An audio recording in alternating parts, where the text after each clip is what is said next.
Alright, here we are with clip number 3. This is Fanan's random pick from UFC 264, Fight 7, Round 2.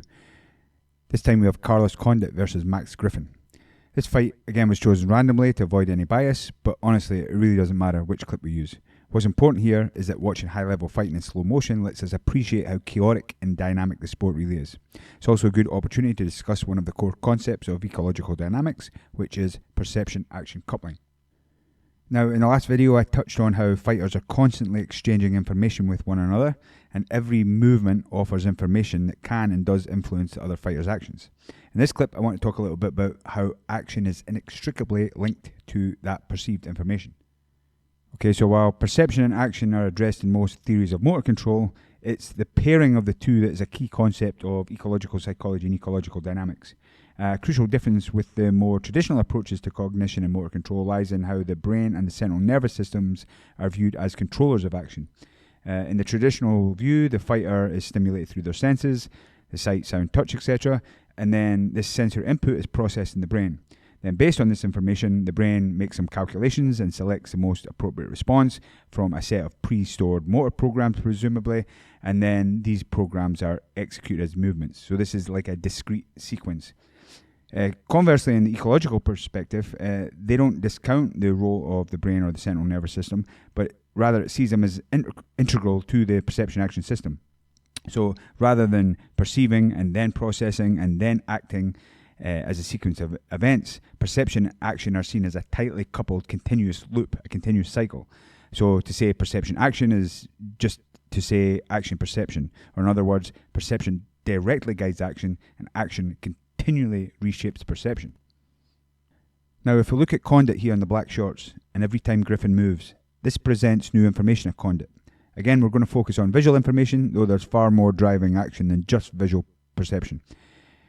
This constantly changing information is largely what's shaping Condit's decisions and his movements in real time. Likewise, as Condit moves himself, Griffin moves relative to him, further altering this flow of information he's perceiving. And since both fighters are constantly moving and present new information to each other, these opportunities to act, such as striking and defending or advancing, retreating, they're in constant flux. These opportunities are emerging and decaying very rapidly. In the last clip I mentioned that it's the fighter's ability to perceive and act upon these fleeting opportunities that underpins skilled striking. It's not just about how they move, it's about how they couple their movements to the information. This is perception-action coupling.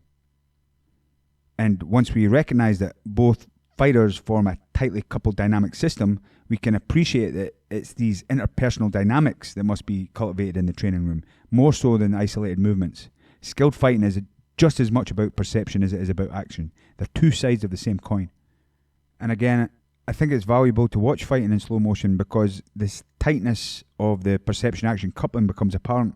Both fighters here are constantly jockeying for position, they're trying to find openings and opportunities, and they're shifting their tactics and their strategies based on the unfolding action of the fight. It's really quite clear that their movements are tightly linked. Finally, I also think it's worth pointing out, especially from this clip, how many strikes are initiated and subsequently abandoned mid-strike when the opportunity is either faded or shifted. This for me highlights the limitations of traditional thinking about muscle memory and motor programs. The fact we never seem to see the same strike twice or in identical fashion, and it rarely looks polished. Yet traditional training seems to emphasize this refining of techniques and practicing combinations to achieve some automaticity. Yet it seems apparent that once the action starts, all these pre-programmed actions seem to go out the window and give way to just adaptive real-time adjustments. Now, I do plan on eventually making a case and offering some practical ideas for cultivating functional perception-action relationships rather than just collecting and refining techniques. But before that, I do plan to introduce some key concepts from ecological dynamics such as constraints, affordances, and self-organization, which offer a radically different perspective on skill development. Now, there are countless videos online showing you how to move, but I do hope these clips will challenge some perspectives and perhaps inspire some deeper thinking about the when, the where, and the why we move. Much love, and as always, any feedback appreciated.